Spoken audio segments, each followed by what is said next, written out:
Hello! Ako nga pala ulit si Mark. At sa ngayon, tuturuan ko kayo kung paano gamitin ang microcontroller na ESP8266 at gawin siyang Wi-Fi analyzer or either Wi-Fi extender sa inyong bahay. So since ang video na to is para matutunan natin kung paano siya integrate into real IoT situation.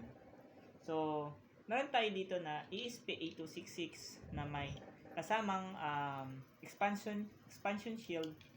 So pwede niyo siyang mabili separately, pero pwede niyo rin siyang bilhin ng 2 peraso. Mas maganda kasi pag meron ka ditong expansion shield kaysa ilagay pa natin to sa breadboard. Mas yung productivity kapag gagamitin mo to, mas mapapadali.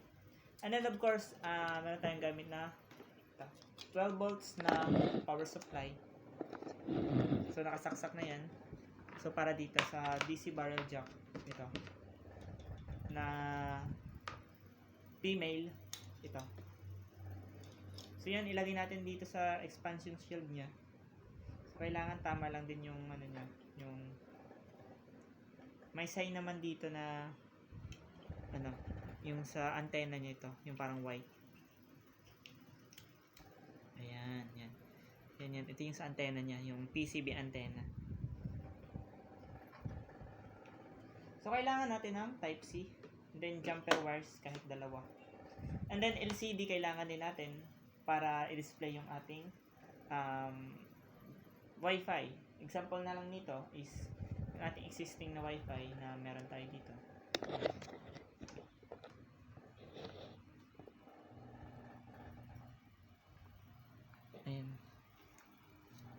Ayan yung A7 Pro.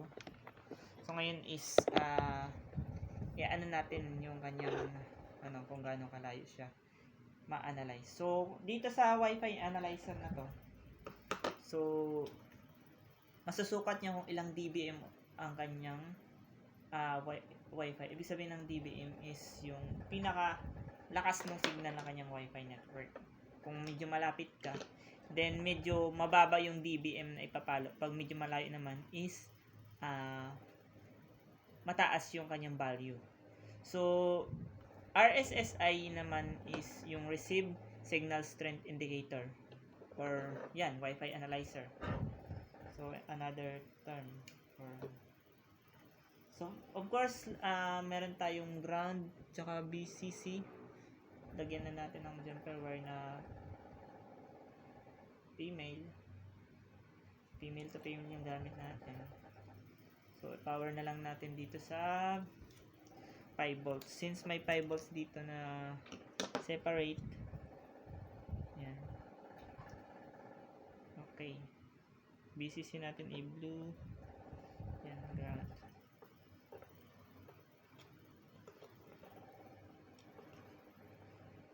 And then, GPIO 21 tsaka 22 sa SCA tsaka SDA. SCL tsaka SDA. So, ayan.